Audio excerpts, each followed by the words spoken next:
Hurry up, 5 minutes. 5 minutos. Esta noche es muy caliente.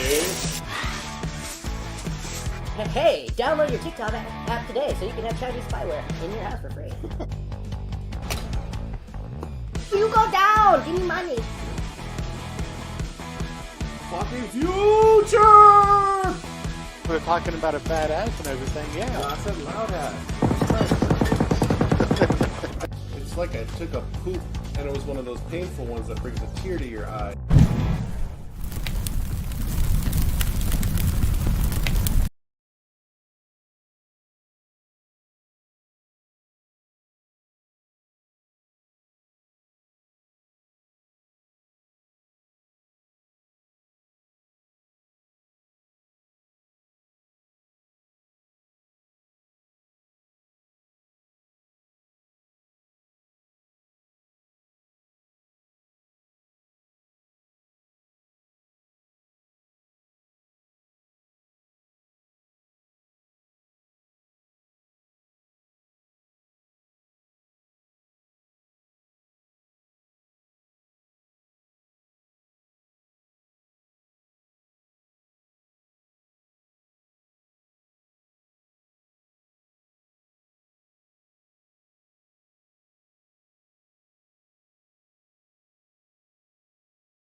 Because I can't rightly turn off the light, how am I going to be able to see to read? I won't be able to.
Okay, what are we drinking on today? I don't know. Whiskey? We got the one bottle over here.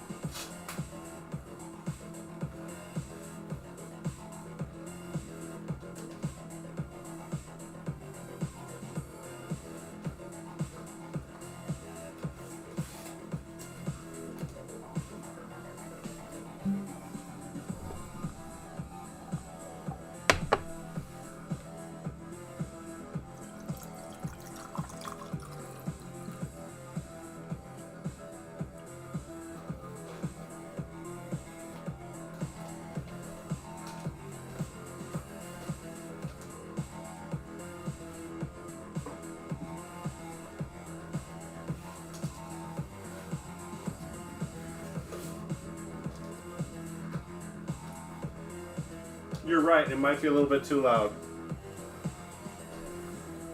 Let's turn that down just a little bit.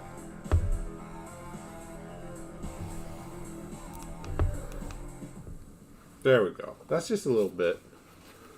Oh.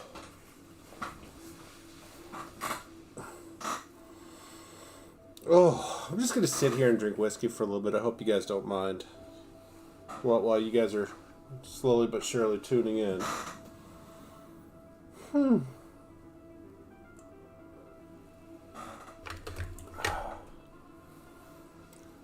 What do you think about? Oh, my feeties are on the camera, aren't they? Well,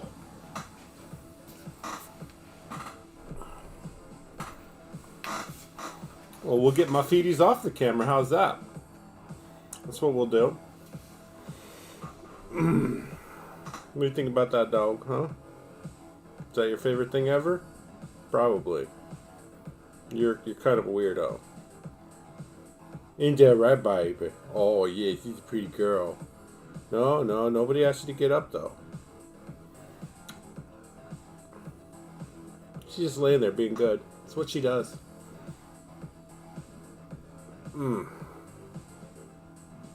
Well, here's mud in your eyes, kids. In your eye. I'll have to read up on that one, too.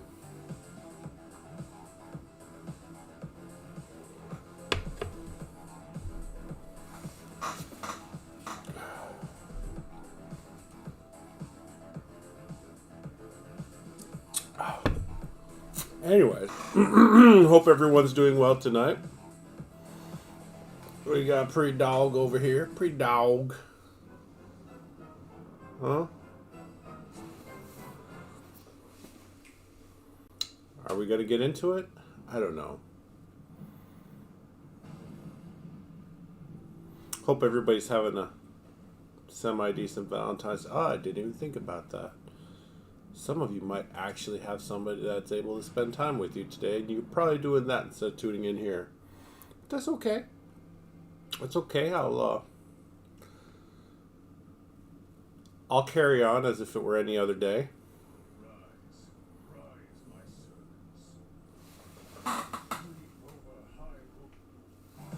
Oh, fucking ads. YouTube's an inconsiderate bitch sometimes. Bookmark.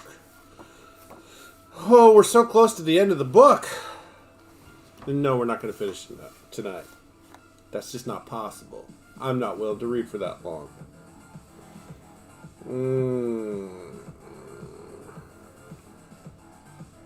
I cooled down in my room for a few hours with both security guards posted in the hallway outside of my door to ensure that I didn't go anywhere. Eventually, Doug Goldstein came in and launched into one of the most pathetic displays of bullshit concern. Oh, there's Cheetah. It's been a minute.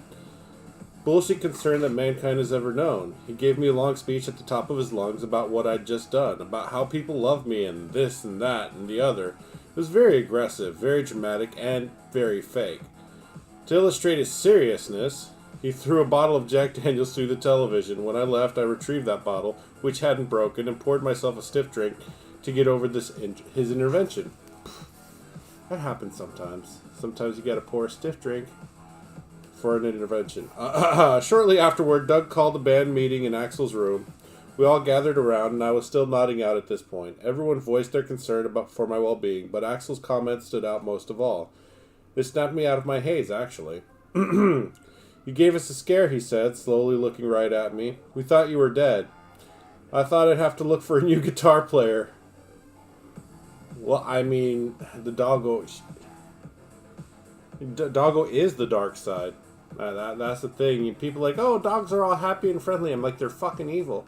I mean, not like cats evil. They're sneaky evil, which makes it even worse. Cats are blatant about their evil. Ain't that right, doggo? No, I got a bit of a glare from the light over here, so I was just like, hey, what are we going to do? Let's just put a TIE fighter over there. That blocks out the blur, and we got a neat little toy on the screen. Oh, it's die-cast metal. It's pretty cool. It's painted. It looks like plastic, but it is, I can assure you it is metal, which makes it really cool. I didn't know there'd be a point in toys where metal would be cool. Like, before you're like, oh, what is this, a grandpa toy? But now it's just like, the level of detail in these castings is ridiculous and hand-painted. It's probably not hand-painted, not for what I paid for it. But you know what I'm saying. It's just like, sure, Hot Wheels and Matchbox are die-cast, but, you know, you expect a little metal car to be made of metal, but, you know, something like a TIE Fighter, for example, you're expecting plastic, and it's not. That's what makes it cool. Anyways, even though it's stamped with the Disney moniker and all that shit, I don't care. This looks cool. It doesn't have the House and Mouse stamp on it. Probably says Disney somewhere in really small letters, but I don't care. Penis. The next morning, we boarded helicopters and flew to Oakland for the gig. And the whole time, Ronnie and Earl monitored me like two hawks tracking a mouse. From there, we did the LA Coliseum, then San Diego, which was killer. Motorhead, Body Count, Metallica, and us. We did the Rose Bowl in Pasadena after that, which was just huge. And then we ended the tour in Seattle. And after a few days, everyone realized that what I'd done was a one-time thing. Yeah, he just wanted to celebrate with a little bit of hair on and made him tap out for a little bit. It happens. As great as that tour was, I relived that moment. Relived the moment it was over. I was thankful that I didn't have to see the Metallica guys every day anymore, considering that I was never sure of what Axl was going to do from gig to gig. The last day I felt as I had felt for the entire tour. I was elated at what he achieved, yet bummed that it hadn't been as amazingly stupendous as it should have been. It happens, man. Sometimes you gotta just have an overdose heroin party, which you did, so good for you, Slash.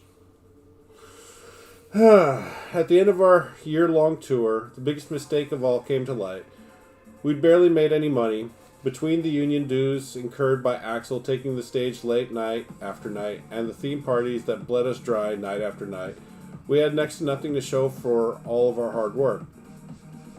Doug finally confronted Axl about the band's spending on the Metallica tour and the fact that our profit margin had been eaten up by our excesses. I think Axl had a few suggestions as to cost cutting that wouldn't have done much, but Doug finally got through to him. He told Axl that if he wanted to keep his nice new multi-million-dollar mansion in Malibu, he needed to earn more money.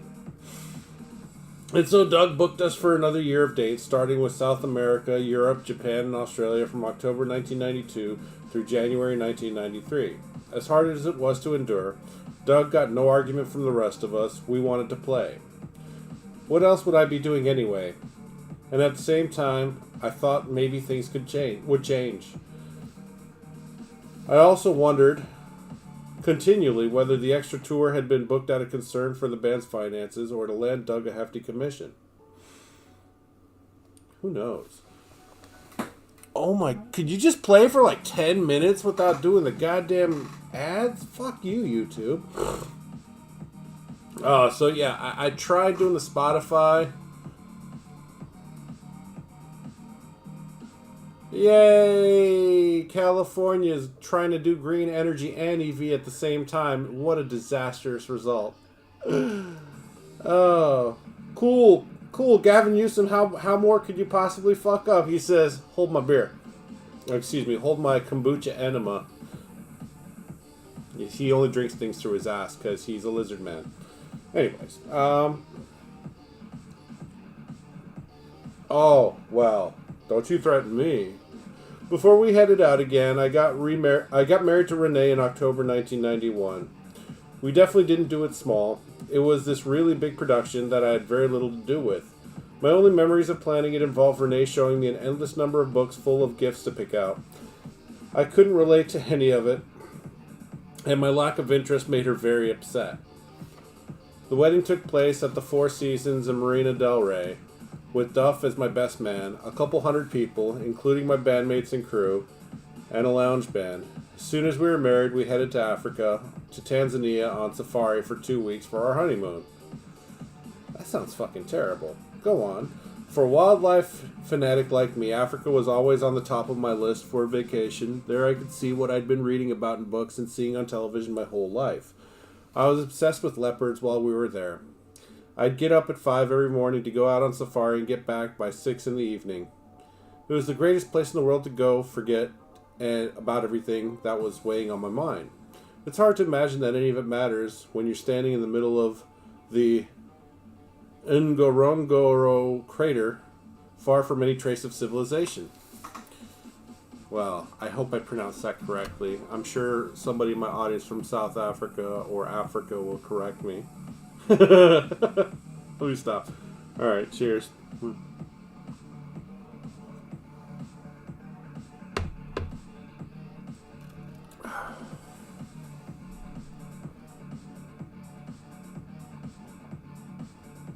No.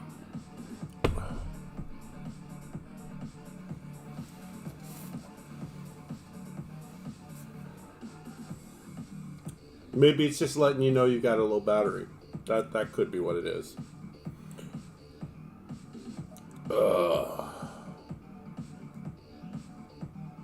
Before the wedding, Renee and I had a co-ed bachelor/bachelorette party at the Troubadour because Renee didn't want me to get together unsupervised with the guys. And at that little party, I ran into an old friend named Perla. Pearl and I had been introduced in Las Vegas when we were headlining the Thomas and Mack Center during the first leg of the Illusion Tour.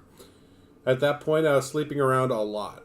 It was when Renee and I were still dating very casually. Perla didn't know shit about Guns N' Roses, and she didn't care to.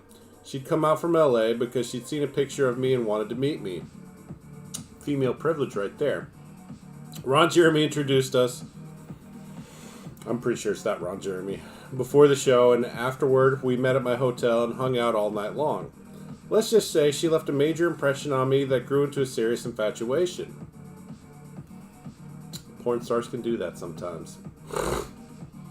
We exchanged numbers and kept in touch when I headed off on tour after that. Eventually, she became a tenant of mine.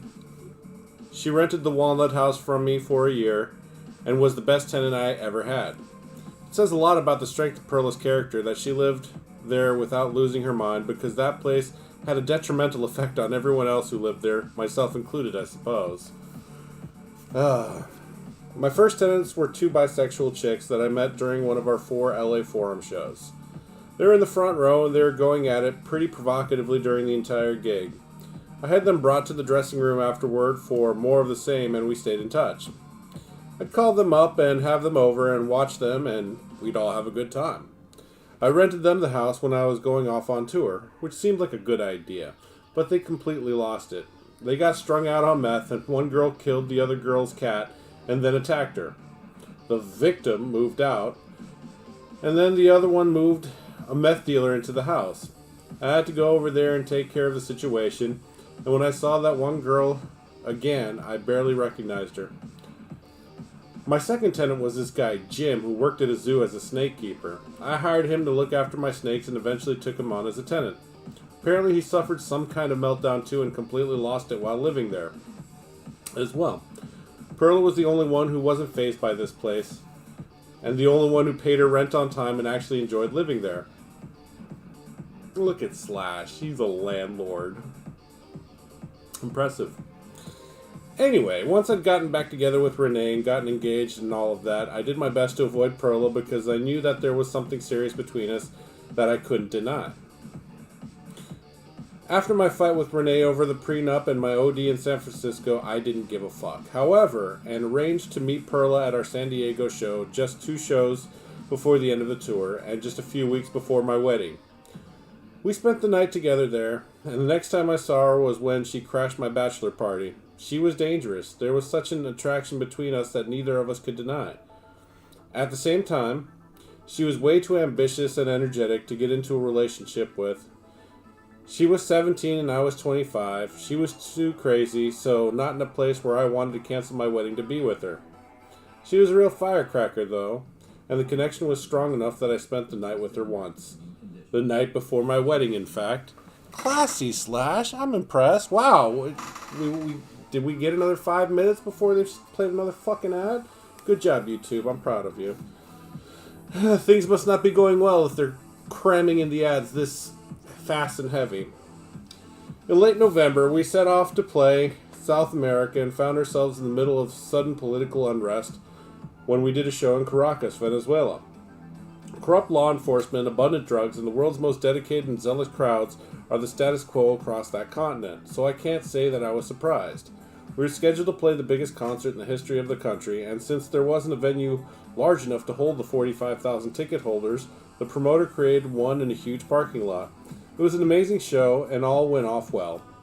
Until the next night, when the country experienced a sudden military coup just after we left for Colombia. We made it out, but a few of our crew, and over half our gear, did not. They got held up in the chaos at the airport. Well, son of a bitch.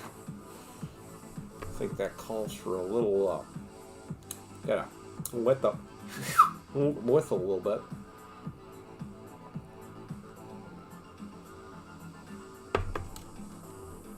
Where you going? You gonna lay back down? Okay.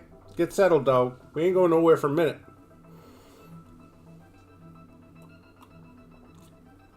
There you go. That's a good girl. Do the wags. Yes. Stay. I'll give you a little pet. You little pretty baby. Thank you. Oh, yes.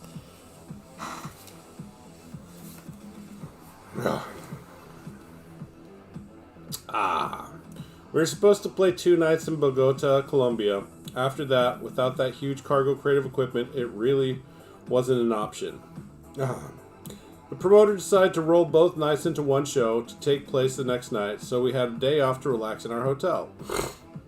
The hotel was pretty huge. It was part of some kind of complex with a big movie theater downstairs, and I remember coming up the escalator and watching a Jurassic Park pinball machine emerge on the horizon as I got to the top. I'd just seen the movie and I had to play that thing. It combined 2 of my favorite interests, dinosaurs and pinball. When I got to my room, I arranged to have it brought up and spent the entire day being the ball. Well, I guess you have that power. Jesus, man. Just like, yeah, could you guys bring that arcade machine? It's not even a regular arcade cabinet. It's a pinball cabinet. I mean, I suppose when you got money like that and you can do things like that's insane. Just like, bring it up to my room. They're like, okay.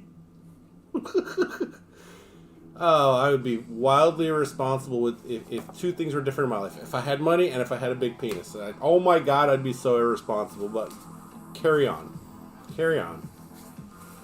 I've been blessed in other avenues, so to speak. I think. I don't know. But there's always a caveat, isn't there? We were supposed to play together. Play with 2 nights. Oh, you have to replace it? What do you mean it's not compatible with the gas generator? The generator's producing... What? Yeah, okay, that's fine. Okay. We were supposed to play 2 nights in Bogota, Colombia. Okay, no, we are... During our stay, word got out to the authorities that we had drugs, so in another move typical of South America, the authorities got warrants to search our rooms in hopes of finding something that might require us to buy them off, I imagine. The day of the show, the cops barged in on all of us. I had nothing. They came in, guns drawn, and found me, freshly showered in a towel playing pinball. "Oh, hey," I said. "Hi." They showed me the warrant and started searching my room. I was pretty jovial as they tore through my stuff. "Senor, is it okay if I keep playing?" I asked.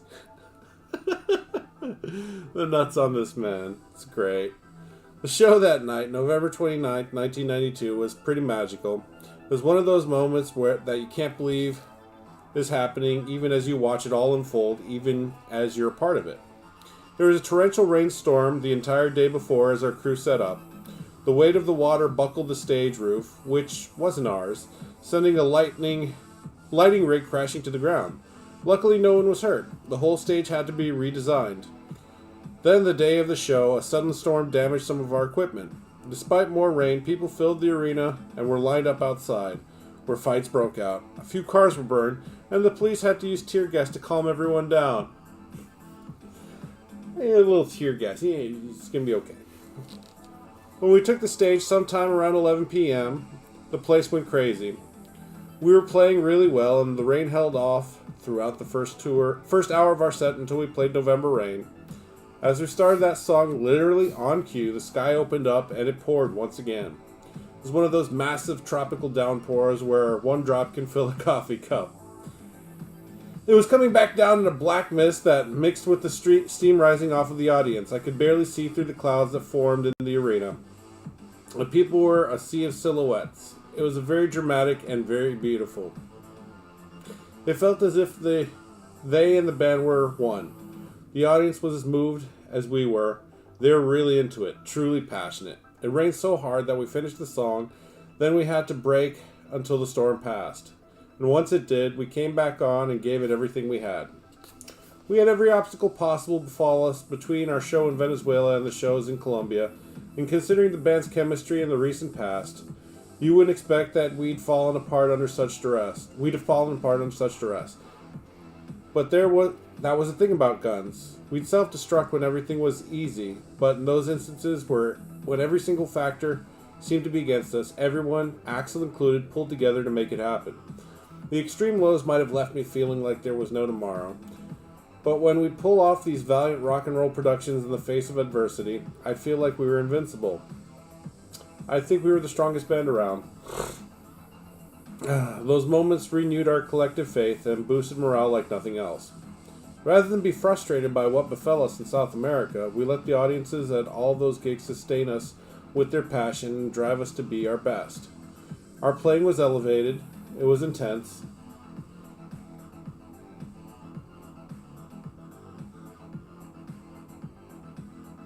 Well, I have no idea, Cheetah. We let the audience at all of those gigs sustain us with their passion and drive us to be our best. Our playing was elevated. It was as intense as the fans were. We were carried away along with them. We reached that point that musicians talk about where you are immersed in what you are doing to the degree that you don't even know who you are. You're part of the performance so fully that you aren't thinking anymore. Those moments are magical, and that whole tour was like that every single night. It was the band at its best. It was something that anybody would have given their left arm to be a part of if it occurred consistently. But it was never that simple, and we weren't being transcendent. We specialized in self-inflicted disaster. 2005? I have no idea. I couldn't tell you. In January 1993, we set off on a tour of Japan, Australia, and New Zealand with an 80-person crew and entourage in tow. We ran into Ronnie Wood in Japan, which was great. He and I had been friends for years by then, so he joined us on stage at the Tokyo Dome for Knocking on Heaven's Door, and Duff and Matt and I hung out with them after the show. That was a really good night. The rest of that tour was just more of the same. Great shows, some drama, plus a lot of expensive go-karting, yachting, and dining. The theme parties might have been eliminated, but the wasteful days off were not. I mean, wasteful? I suppose.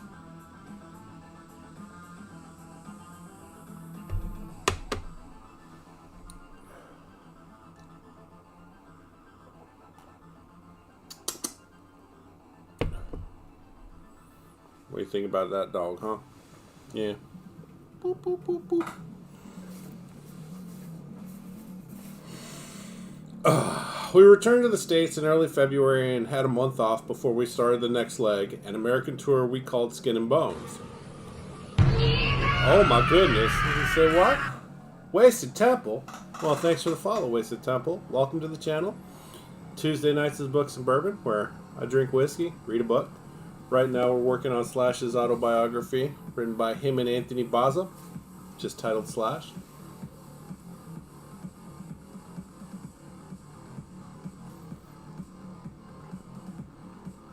Well, I'm sorry you're struggling with the UPS, and I'm glad you're keeping us posted on the progress of your checking up on stuff. Anyways, back to the book. This jaunt in particular was aimed at making us money. Because production was stripped back to the bare essentials, we kept Dizzy Reed, but Teddy and the horn section were gone, as were the backup singers. Aw, sad face. This tour featured an acoustic section in the middle of the set that showcased the hits off of Lies, as well as a few cover songs such as Dead Flowers. I couldn't have been happier. Finally, we were touring as a bare bones rock and roll band again. What? Oh, and don't fall out of your tree. You might sprain something. In this leg in my mind was our chance to show the world the Use Your Illusion records as I'd always heard them. The day that I'd finished recording my last guitar part for those records, I left the studio with a mix of them that was simple and raw before any synths or horns or backup vocal tracks were layered on. I've never forgotten how cool they sounded in that stripped down, simple, powerful state. I wish that I still had a copy of them or that they were floating around the internet somewhere. Believe me, they sounded so cool. They were entirely different beasts altogether from the versions that got released. I'm not going to get into hindsight about what could have been, but all in all, they were two wholly different bodies of work. In any case, we got a chance to do the song scaled back and straight up with the band reduced to its normal size. I was elated. The tour started in Austin, Texas in late February, and that first show went fine, but we immediately ran into trouble. Over the first few weeks, we had to cancel 4 shows due to inclement weather. In Sacramento in early April, someone in the audience threw a bottle of Jack Daniel and hit Duff square in the head, knocking him unconscious. Ugh, that sounds terrible. It says throw, so it threw me off. I had to check to make sure, but whatever, it's fine. For a person who was on drugs as long as Slash was, it's fine.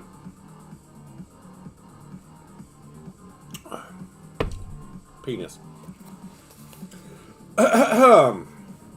This was so ridiculous, not to mention dangerous. Anytime people throw shit on stage to get attention, I assume because rock bands seem larger than life, it's just insane.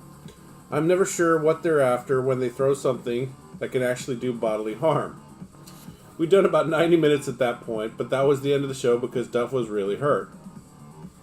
I would say so. I volunteered to be the one to tell the audience that they'd fucked up. They cheered when I came back on stage, but they weren't happy about what I had to say. That bottle of piss knocked Duff unconscious, and now he's on his way to the hospital, I said. There's no way we're coming back out. The show is over. Please leave peacefully, and don't fuck with anyone. Don't fuck with the building. We canceled a show in Atlanta, both to let Duff recover and because Axl had been arrested there during the Appetite Tour for kicking in the head a security guard whom he'd supposedly been roughing up audience members. Doug didn't trust either Axl or the venue security, and he was probably right on both counts. Dude, I think whoever was writing at this point had a fucking stroke. That's fine. I'm having a stroke trying to read this shit. We're all stroking out over here. Stroke, stroke, stroke, stroke, stroke. Okay, anyways.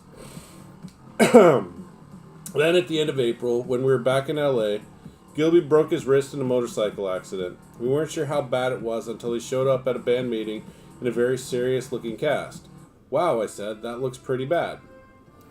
How long is that going to take to heal, Axel asked him. Gilby looked truly depressed. 2 or 3 weeks. Oh, fuck. I know, man, Gilby said. This fucking sucks. Okay. We had a European tour booked, starting with 2 dates in Russia. Our first ever, 2 weeks later. Fuck it, Axel said. Let's call Izzy. I was surprised and happy to hear that Izzy went for it, though I was completely confused to hear that Izzy didn't want to rehearse at all. Not that we had much time to anyway. As it turns out, the political situation in Russia in May 1993 was too unstable for us to play Moscow, so we flew to Tel Aviv, Israel, to rehearse with Izzy before we launched the tour there at the Hayarkin Park Arena. We booked a rehearsal date in Space Studio in Tel Aviv, and it was a trip. This place was a recording studio as well, and I think that the engineers didn't believe the band booked was actually us until we walked through the door. We got together in this cheap old spot that was honey, in a foreign way, and run by these old people who were really cool. It was an average rehearsal space with mid-range recording equipment, and they'd clearly never had anyone like us in there, so we totally blew them away, and for that reason alone it was worth it. Izzy showed up with dreadlocks and hadn't practiced one song, so we did what we could. Oh, look! I waved you to a view. Hello! Dog, why you bent backwards? Why you bent backwards?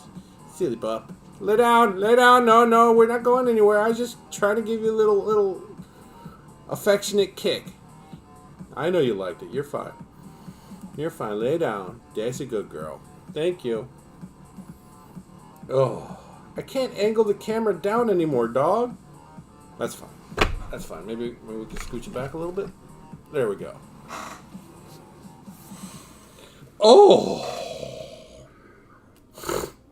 We played to 50,000 people in Israel for the first time 2 days later, which was the biggest concert that the country had ever seen. Sadly, it was a pretty loose set because Izzy wasn't up to speed and hadn't been conscientious about practicing. The press criticized us pretty harshly, saying we had used the opportunity as a warm-up date, which was not true at all. We wanted it to be great, but with the rhythm guitarist who was still unfamiliar with the material, there was only so much we could do. We did the gig. We hung out there for a couple days. We saw all the sights.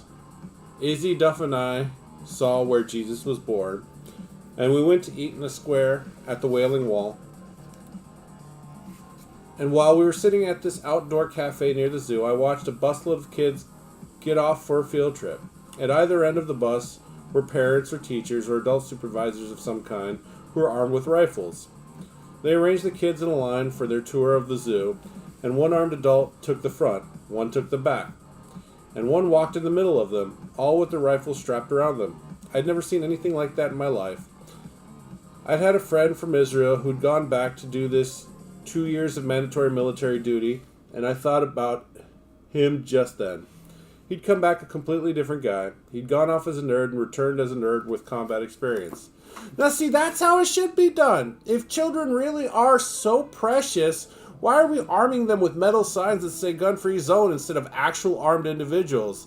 People don't give a shit about their kids, not when it's going to cost them more money than it already cost them. I mean, they're generous with other people's tax dollars to raise more money for our schools and our teachers, but there are cities out there where not a single one of the schools, not one single child is up to their grade level, reading level. But let's throw more money at them. It's fine. It's fine! Waffles. Cheers.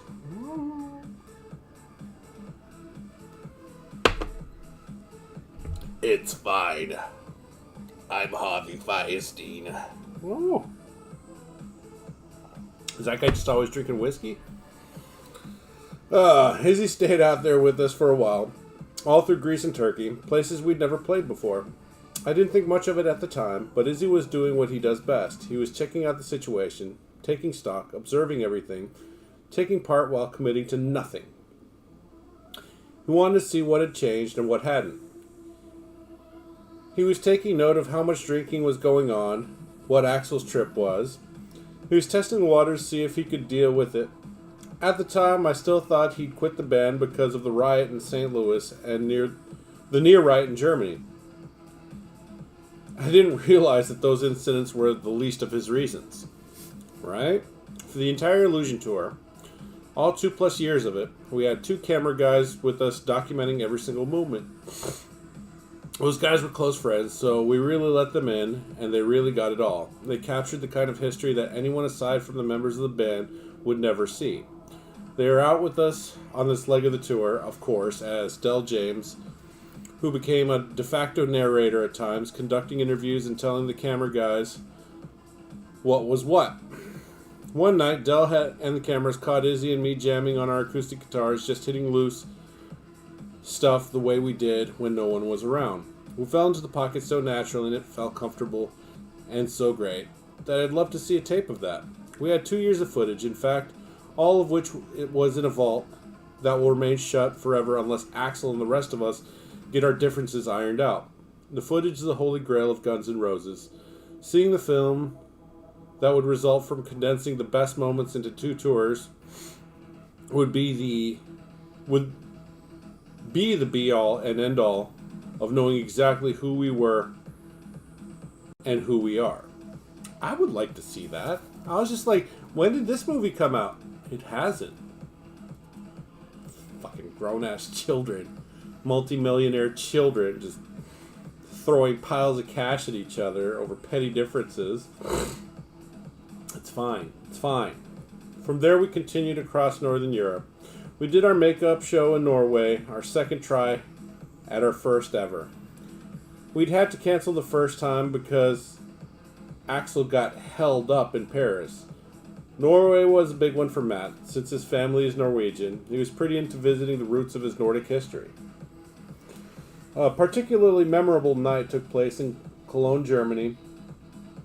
The kind of night that I might not remember completely, but one that I am remembered for. We had a day off, which Gilby and I spent sightseeing. Later on, we met the band and some friends at this Italian restaurant, where we filled a huge corner banquet. Excuse me, shit, I can't read. Probably a bad idea for me to do books and bourbon if I can't read, right? Penis.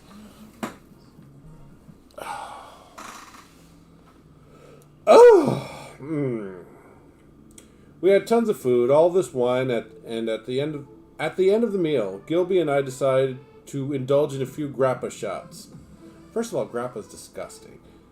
Carry on. The first few went down fine, and all was well. Then we did one more, and suddenly it went all wrong. I puked everywhere.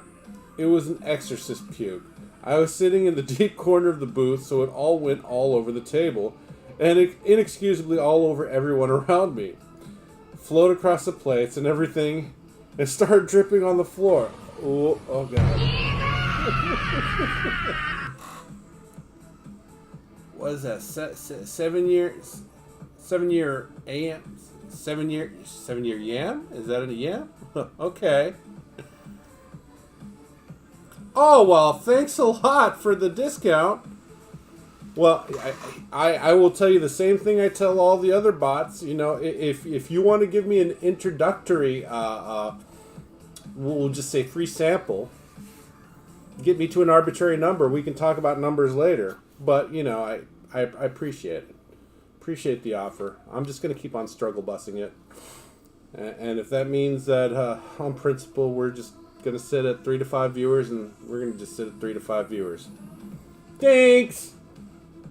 Give me a freebie that proves it, or just, you know, do the other thing. Okay. Well, God, gross. I don't know what was wrong with the owners of this place, but they found it charming. Oh my goodness, that's insane. They were so honored to have us there that me puking up my meal at the table was A-okay. I commemorated the night by signing their guest book. Of all the restaurants in the world, this is definitely one of them. That line, by the way, was definitely stolen from Mike McBob Mayhew. The tour continued through Europe and then returned to South America. We did our last date in Argentina on July 17th, 1993. As I recall, we played until about 2 a.m. and then commandeered the hotel bar until about 6 a.m. And when we returned to LA, we had the honor of having done the longest tour in rock history. We played in 192 shows in 2.5 years, spanning 27 countries. Over 7 million people had seen us perform. I really don't keep track of my achievements, but if I did, that is one that I'd point out first and foremost. I mean, we all got to have goals. Oh, once again, cheers, you beautiful lads and lasses, and everything else in between. There's nothing in between. Shh. What about intersex? Shut up.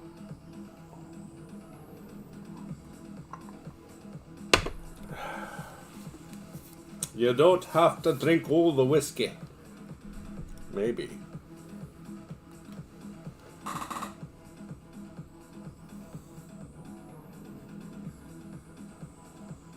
Oh. Well, thanks a lot, Moobot.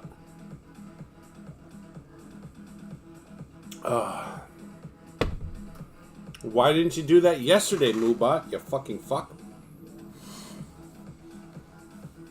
Oh, penises.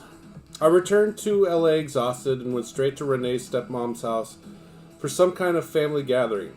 Her stepmom's name was Dee, but everyone called her Ma because she was a very sweet old lady of about 70 or so. Her house was cozy with pictures of the family everywhere. It was just nice in every way. And in the middle of this quaint little gathering, a bundle of coke fell out of my pocket. Oops. I mean, it happens sometimes. You know, pockets aren't what they used to be. Although I guess Slash's pockets at the time would have been what they used to be.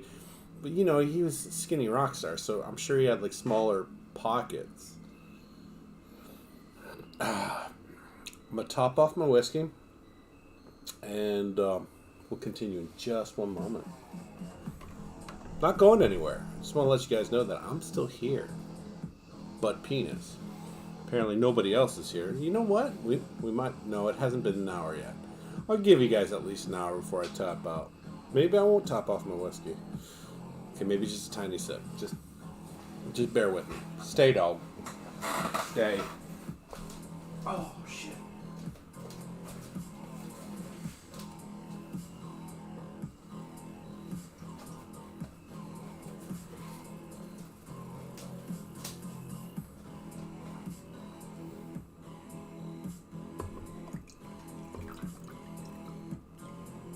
That's a little sippy poo.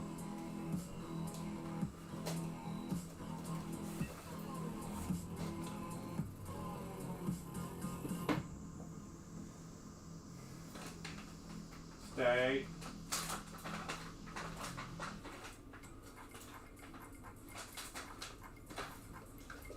Stay. Carter's semi-annual baby love sale is back with the season zero price, up to 50% off our including Hey, sure here.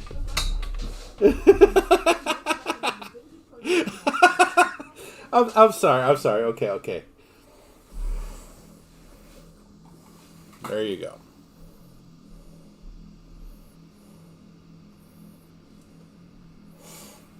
I'm sorry. Did you guys see that? Nobody saw that, did it? Somebody had to see that. I'm sorry. I didn't mean to tease you. You got a free snack out of that, though, so, you know. That was kind of cute. And if you guys aren't amused, I'm sorry. Sometimes teasing the dog is one of the few pleasures of the world. It's pretty awesome. Yeah, okay. You did good, dog. You did good. Anyways, let's get back to the book. A small bundle of coke fell out of Slash's pocket at Ma's house. Not his mom. Oh, penis. Oh. Before we'd set off on that last South American leg, Matt Duff and I spent a lot of our time on that show out on the town doing blow. Most of the nights before we'd left, we'd done as much as we had, and I remember thinking that we'd bought more than we were going to do. I put that extra bundle in my jacket and forgotten about it. Actually, late that night, I tried to find it and couldn't. I rummaged around in my jacket and jeans, convinced that I'd dropped it somewhere along the way. I just went to sleep with Renee. The moment I saw it on the floor, Renee saw it too, and I immediately put my foot over it before Ma or anyone else noticed. Then I casually checked my shoe and picked it up. When we got home and started doing it, I realized that this thing had been in my jacket for the whole South American tour. I had actually brought Coke into South America and back, which is ridiculous because that is the last place where you need to bring your own Coke. I mean, for real. Don't you hate how that happens sometimes, kids? No more. You're good. You don't need any more. Oh, I mean, you may need more, but you're not getting any more. You just want more. Right?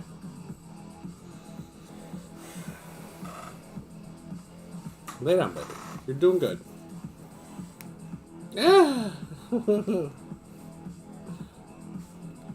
It wasn't my first time averting international disaster. The first time we'd toured South America, I was almost deported back to England. I didn't have my US or British passport, and my work visa had expired. The entire band went through customs while I was detained by the authorities at LAX. The only person who stayed with me was my security guard, Ronnie. It didn't look good. I was in my holding room surrounded by armed guards, and I was wearing shorts, a leather jacket, a t-shirt, a top hat. There was this one Asian American customs officer really putting it to me, while his younger sidekick, who knew who I was, which only seemed to fuel his boss's contempt for me. In the end, we had to pay a $100 waiver to get me out, and I didn't have any money on me. Neither did Ronnie, so he went panhandling in the airport at the arrivals terminal in LAX to get it. That makes no daggone sense. Amid all of the high and low points, we did some amazing performances. Thinking back on it, rival all the bands I looked up to as a kid. We had a very established chemistry and a dynamic that was priceless. We'd made history, but when it was over, I was fried. And as hard as it was for me to admit it, I was glad to be home for the first time in my life. The controversy and all the struggle to pull the tour off had gotten to me more than anything else. The chaos of that emotional roller coaster with all of its instability had worn me out. When I came home, I had to reacclimate, to say the least. Poor guy. Could you imagine being on tour for 30 some odd countries and 127 things throughout the concerts throughout the course of 2 years? That's I mean, 127 doesn't sound like a lot, but it's totally different to play in front of a live venue of people than it is to, I don't know, file your TPS reports and collate, separate, and staple the, files together. It's not the same. Even though you do that 5 days, shut up. Okay. Amid all of the high and low points, we did some amazing performances that, thinking back on it, rival all of the bands I looked up to as a kid. We had a very established chemistry and a dynamic that was priceless. We'd made history, but when it was over, I was fried, and as hard as it was for me to admit it, I was glad to be home for the first time in my life. The controversy and the struggle to pull the tour off had gotten to me more than anything else. The chaos of that emotional roller coaster with all of its instability had worn me out. When I came home, I had to reacclimate, to say the least.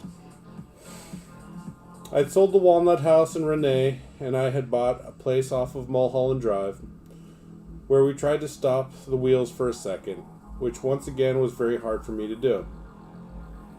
I installed a full-on reptile zoo over there, just a gazillion snakes and all kinds of stuff.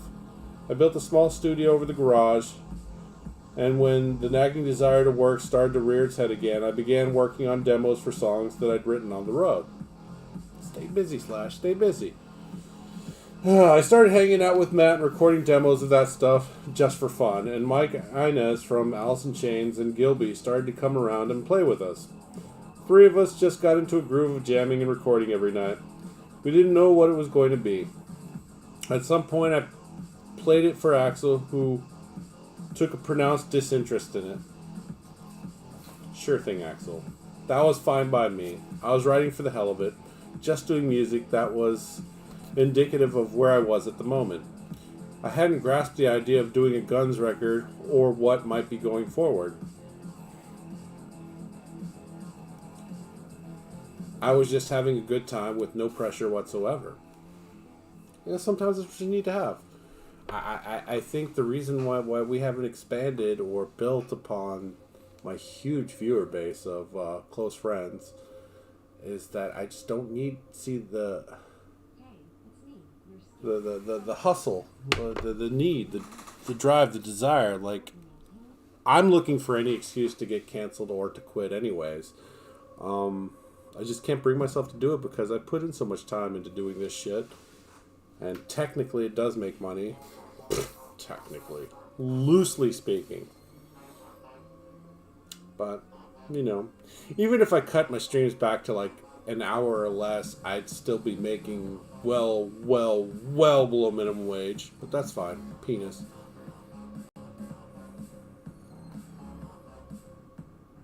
Alright, so.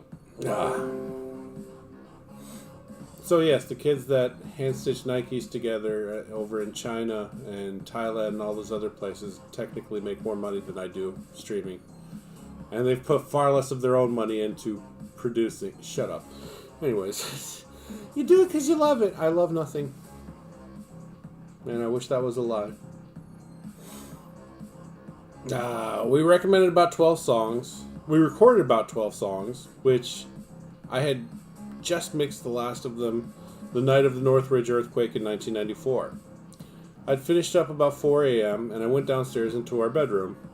Renee was sleeping, the TV was on, and I put the DAT of the entire 12 demos for what would become Slash's Snake Pit on the nightstand and got into bed.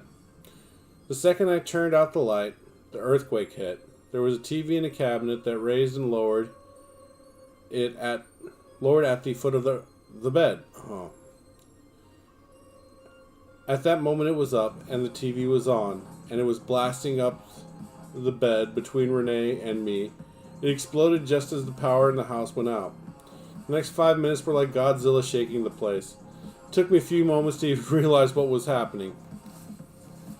TV's exploding? This is crazy, Slash! Renee's cousin was staying with us at the time. It was his first time in LA, and we'd had lunch down on Melrose earlier that day. He asked me what earthquakes were like. In the confusion, I thought about him. He was asleep down the hall in the office, next to a room full of venomous snakes. I got Renee out of bed and got her to the doorway of our bedroom. She was so groggy that she opened the door into her head about 3 times before she thought to move out of the way. After I got her situated, I went down the hall and knocked on the door. There was a giant armoire in that room, and Renee's cousin was sleeping at the foot of it on the floor. I panicked and called out for him, but there was no answer. I thought that he must be trapped under the armoire until finally he responded. Like his cousin, Greg banged his head a few times on the door,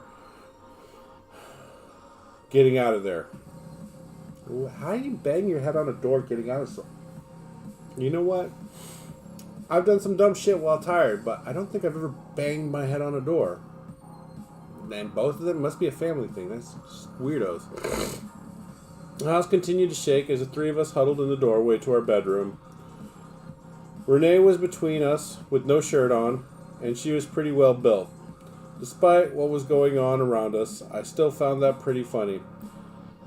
We rode out wave after wave. Each of them felt like something was attacking the house. The noise felt deafening. Glass was breaking. Furniture was being tossed around. Our 8 cars were howling, and the mountain lion cub that we had in the bathroom was squealing like crazy. Oh, why didn't you grab the baby? Does he get scratched up? We waited there for what felt like a few hours until the last aftershock died down. The damage was unbelievable. There were TVs dumped in the middle of pinball machines. Our fridge had flown across the entire kitchen. The huge floor-to-ceiling windows in the front of the house were shattered. I was most concerned that where my 3 cobras, Gila monsters, and other venomous and potentially dangerous reptiles might be. Oops. I waited until it was light enough in the house to open the door to the room where they were kept, because looking for venomous snakes in the dark isn't a good idea. Imagine that. Somehow none of the tanks were broken and all of the snakes were okay. The house was completely totaled and too much of a mess for us to handle, so we drove to the Four Seasons in Marina Del Rey and made plans to fly with Greg back to Chicago. We had our mountain lion, Curtis, with us. We snuck him into the Four Seasons in his cage and locked him in our bathroom. Like most of my animals, he was an orphan that I'd adopted and was raising in my home. Aww. Yeah, I just can't do it. I love animals, especially dogs, but I can't be grabbing everything up off a fucking street that needs a home, and nature is cruel, and I wish him nothing but the best and move on with my life.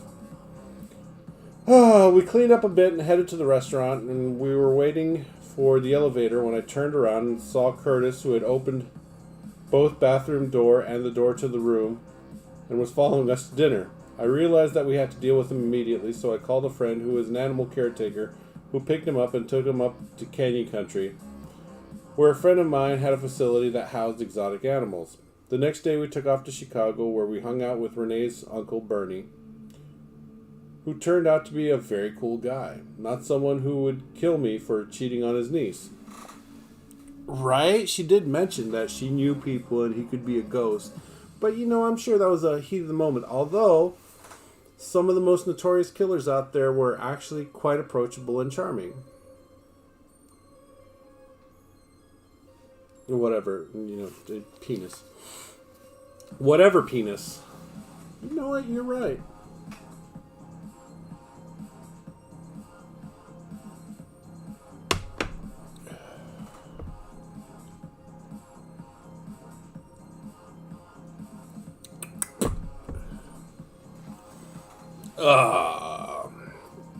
We eventually returned to LA. Renee and I decided to sell that house right away.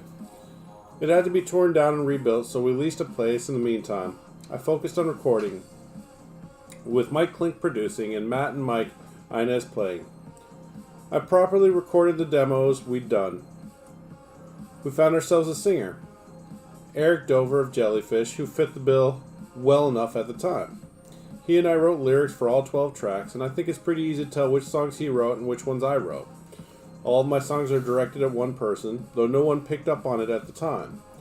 I used that record as an opportunity to vent a lot of shit that I needed to get off my chest.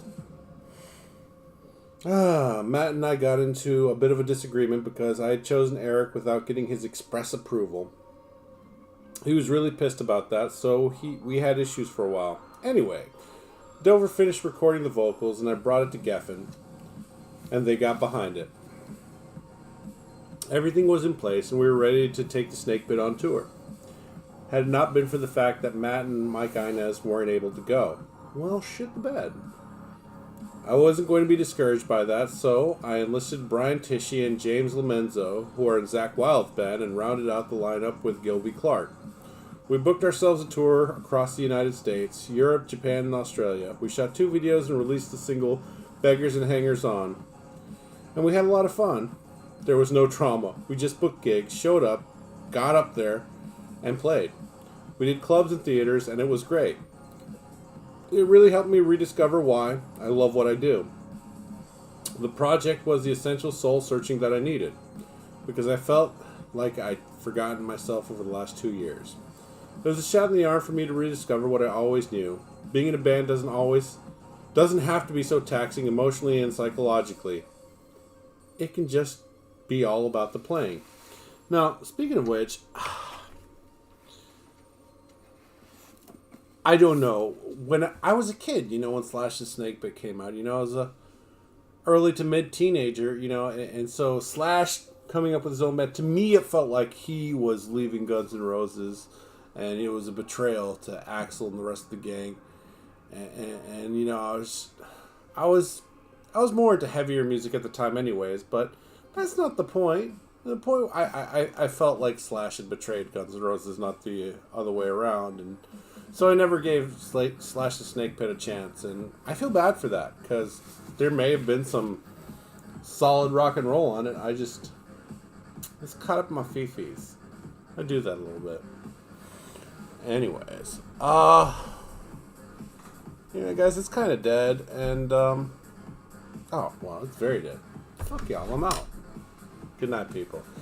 I will be on tomorrow, hopefully, with Bobby Ross Wednesday, if everything goes according to something. But in the meantime, I'm gonna dip out. You guys have a wonderful night. I'm not even gonna bother to check to see how long I've been on. About an hour-ish, ballpark. What do you think about that, huh? So pretty with that pretty face. Look at that pretty girl. Look at that pretty girl. Yes. Oh, pretty baby. That's a pretty baby. Pretty baby. Yes. Yes. Jeez. Okay. Oh, goodness. Good night, everybody.